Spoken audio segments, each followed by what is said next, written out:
We don't want America's future to be built with shoddy steel from Shanghai. We want it built with the strength and the pride of Pittsburgh. It's Pittsburgh steel. We it's are US listening to steel, President Trump in West Mifflin, Pennsylvania. He's talking about the agreement he is announcing today between U.S. Steel and Nippon Steel, but he also just made an announcement of an expansion of the existing 25% tariffs that were imposed on steel. Those will now be doubling, according to the president. Just now, I want to bring in CNN anchor Caitlin Collins.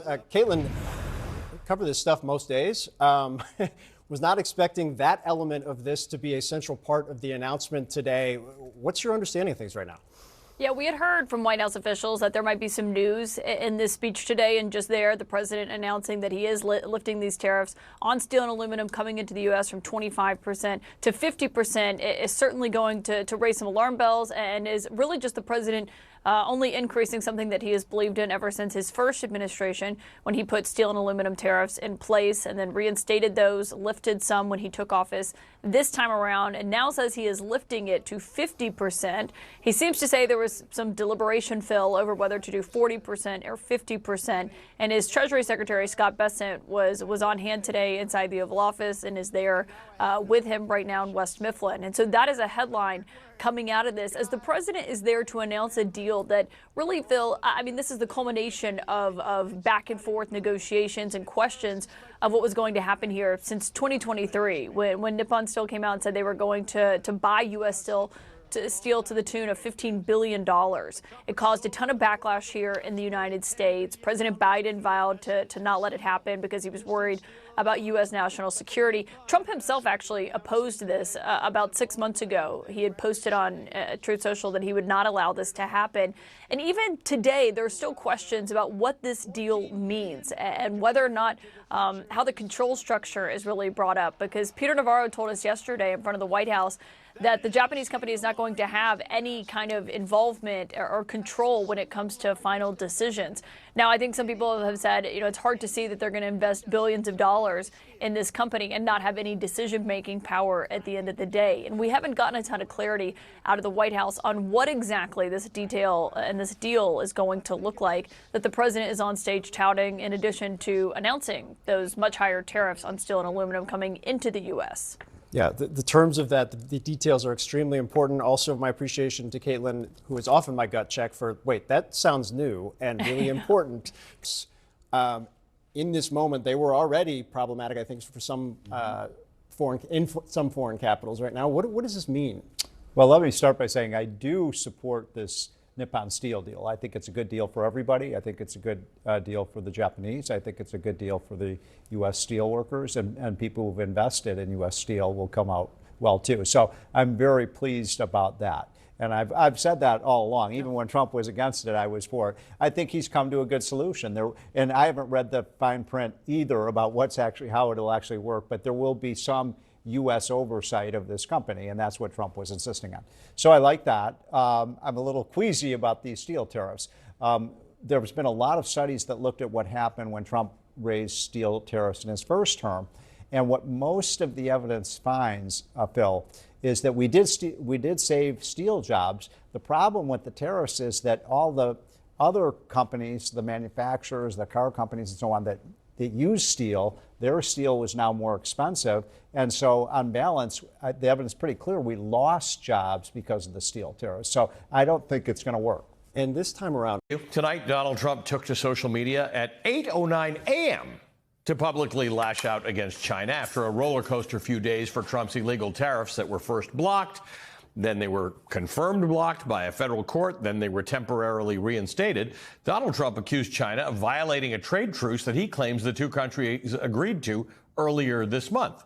He posted, quote, "I made a fast deal with China in order to save them from what I thought was going to be a very bad situation. And I didn't want to see that happen because of this deal, everything quickly stabilized and China got back to business as usual. China, perhaps not surprisingly to some, this part's in all caps, has totally violated its agreement with us. So much for being Mr. Nice Guy." Donald Trump didn't specify how China violated the agreement with the United States, but it didn't stop him from repeating that allegation. Are you going to reinstate the tariffs on China? You said that they violated the agreement with the U.S. Well, they did. They violated a big part of the agreement we made. You know, if you read that whole statement, I was very nice to them. I helped them because they were in trouble with the stoppage of a massive amount of business. But I'm sure that I'll speak to President Xi and hopefully we'll work that out. But yeah, there's a violation of the agreement. Never any specifics. Today, Bloomberg News reported that the Trump administration is planning to extend sanctions on China's tech sector. Donald Trump's antagonistic approach to trade with China has J.P. Morgan Chase CEO Jamie Dimon sounding the alarm. At an economic forum this morning, he said this. We have problems, and we got to deal with them. And then the biggest one, underlying both that, is the enemy within. I'm not as worried about China. China is a potential adversary. They're doing a lot of things well. They have a lot of problems. What I really worry about is us. Can we get our own act together, our own values, our own capability, our own management? Now, that's the important point here. It's not that there aren't things to deal with China, but we seem to have more things to deal with here at home. According to the U.S. Trade Representative Jamieson Greer, Donald Trump's latest outburst seems to stem from China's reluctance to lift restrictions on rare earth metals. The Chinese are slow rolling their compliance, which is completely unacceptable and has to be addressed. We haven't seen the flow of some of those critical minerals as they were supposed to be doing. Now, these rare earths, U.S. automakers, for instance, rely heavily on those metals, yet Donald Trump seems determined to continue to sell this fantasy that's actually disconnected from our manufacturing and economic reality. All of the manufacturers will build their parts here, too. I mean, it used to bother me. They make a part in Canada, a part in Mexico, a part in Europe, and sent all over the place, and nobody knew what the hell was happening. I think it's ridiculous. You build a car, make it in America, and I gave them a little leeway on that, gave them some leeway, but over the next year, they've got to have the whole thing built in America. That's what we want. A part in Canada, a part in Mexico, a part in Europe, and nobody knows what the hell is happening. Car production and sales span continents. The engine might be designed in Germany. The lithium battery components might come from Canada. The parts might be assembled in Mexico. And yes, they might all come together in Michigan or Ohio or Kentucky. Quote, they've got to have the whole thing built in America, end quote, does not reflect anything about either the automobile industry or, for that matter, the entire global economy in 2025. It does not reflect the reality in this country either. The factories to make all the parts to make a car don't exist in America. It would take years to create them, and in many cases, the materials those non-existent factories would need to make the parts that also don't exist in America. Donald Trump's trade rhetoric is not only outdated, it's divorced from reality, and his reaction to it is tariffs. His reaction to everything to do with trade is tariffs. 2 federal courts have now said the tariffs are illegal and unconstitutional. In fact, Article 1, Section 8 of the United States Constitution speaks to this very issue. It's crystal clear. The Congress shall have power to lay and collect taxes, duties, imposts, and excises. Now, that's some antiquated language, but it means tariffs. The Congress levies tariffs, not the president, except for a few exceptions where Congress very specifically delegated tariff power to the president. But if Congress doesn't give it to you, you don't have it. And again, according to federal courts, that does not include these Trump tariffs. Even conservative outlets are making the argument that the Trump tariffs are illegal and unconstitutional. The Wall Street Journal editorial board says President Trump isn't a tariff king. The National Review editorial board says the tariff power properly belongs with Congress. Today, The Atlantic's Ilya Soman writes that Wednesday's ruling from the United States Court of International Trade against Donald Trump's tariffs was, quote, a victory for separation of powers, end quote. She continues, quote, the court ruled that Trump does not have the unbounded authority he claims to impose unlimited tariffs on goods from nearly every country.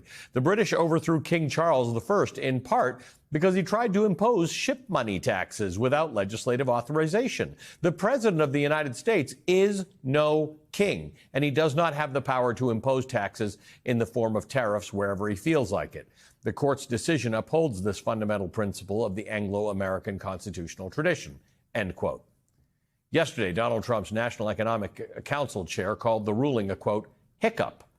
In a month or two, you're going to look ahead and see that countries have opened their markets to American products. They've lowered their non-tariff barriers. They've lowered their tariffs. And all the countries that have done that are being treated very respectfully and very well by the United States. End quote. It's Kevin Hassett. The Trump White House has also responded to these rulings against his tariffs by, yet again, attacking the judges who ruled against Donald Trump, which, of course, included a judge that Trump himself appointed. Think we're all going to die, is it? I don't think that that's the message. And, you know, certainly at some point we all will walk on. But let me tell you, it shouldn't be Republican senators who are trying to kill us. I am just angry, and everyone should be. As someone who grew up having Medicaid as my health care, I was a kid with really severe asthma. I'm alive today because of Medicaid. This is deeply personal to so many people across this country.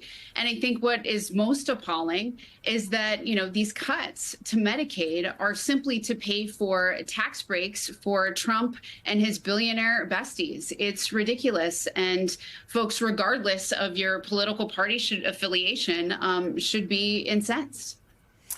You know, Lieutenant Governor, there's reporting that the budget bill would gut green investments that brought about $100 billion, that's billion with the B, to Minnesota. This is from today.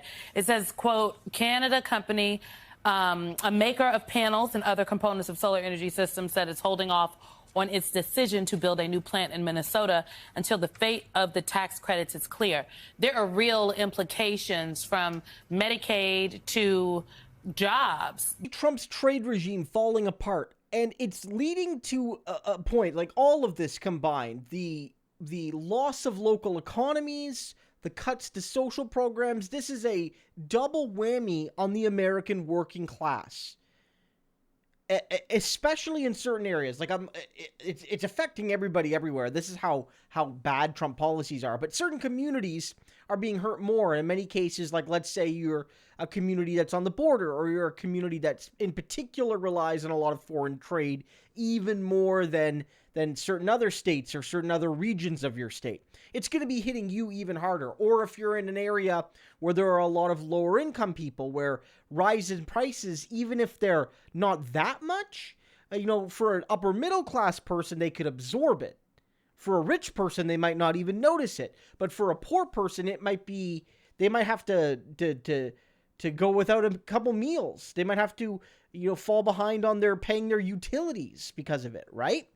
And so Republicans being like, well, I guess people could just die, I suppose. And Trump continuing on this path, it's a disaster.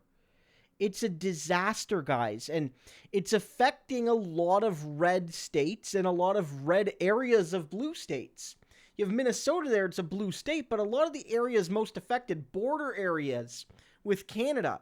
I know people assume like, oh, Canada, super anti-Trump, and it is. Even our conservatives are pretty anti-Trump. But the American border, most of the communities along the border are red state areas. They're either red states like North Dakota, things like that, but they're red areas. They're areas that have typically voted Trump in the last 10 years or so. And they're being hurt maybe more than anyone. So Donald's moves, losing all of these trade deals at the last moment, hurts his people maybe more than most.